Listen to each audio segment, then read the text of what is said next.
This clip is brought to you by VegasWinners.com. Get expert sports betting advice from some of the best handicappers in the world. Head on over to VegasWinners.com and win yourself some money. Well, some of my favorite matches were back then, Ray, when we wrestled at SummerSlam. But our next big match together was WrestleMania 22, where you win the world title from me in a match with Randy Orton. I still think it was too short, but how awesome was it for you to reach the top of the mountain at WrestleMania? Oh, incredible. That was the peak moment of my career. Like, that's when, okay, you have changed the sport. You have opened up the doors for guys like you to eventually come through. And that was all thanks to the opportunities that I got to work, to be able to prove to Vince and to the people in charge with the pen and paper that, you know, I am able to attract a different crowd, that I can have fans back me up and believe in me.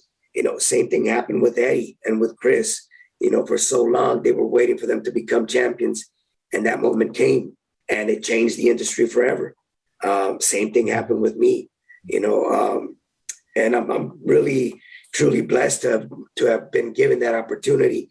And not only that, but to have been able to share that moment with you and with Randy, which are two of my top favorites.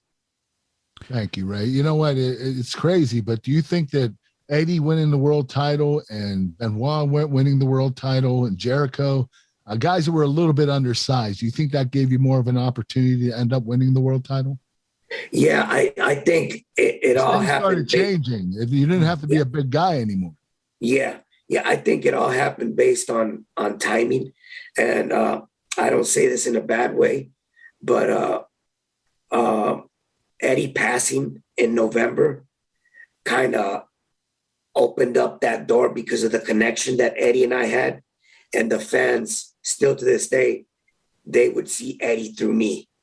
And I think that was a direction that the fans wanted. I don't know if necessarily the company wanted to go that direction, but if there was one person that always vouched for me, was Pat Patterson. And, you know, he saw, he saw something special. And based off of that, you know, Eddie passes in November. I win the Rumble in January. And then in April, you know, I win the title.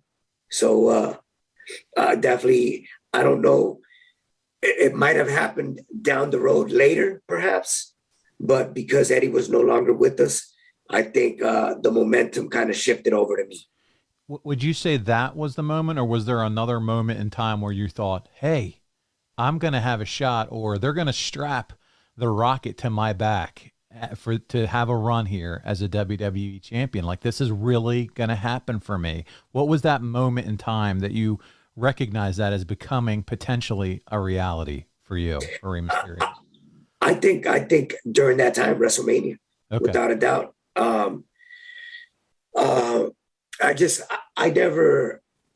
I never took the time to work on what I needed to work on in order to back that title up.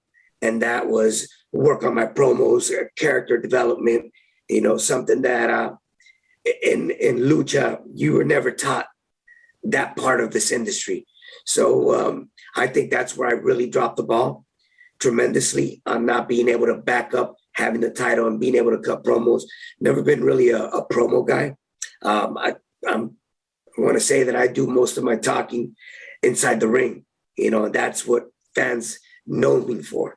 So, but yeah, I think if I would have done my end of the job, I think the outcome would have been more different. Hey, it's Conrad Thompson. Thanks for checking out the podcast here on YouTube. Be sure to hit the subscribe button and the notifications bell so you get a notice anytime we upload some new content. And go save yourself some money right now. If you're in a 30-year loan or you have credit card debt, it's not a matter of if I can save you money. It's a matter of how much. Find out right now for free at SaveWithConrad.com.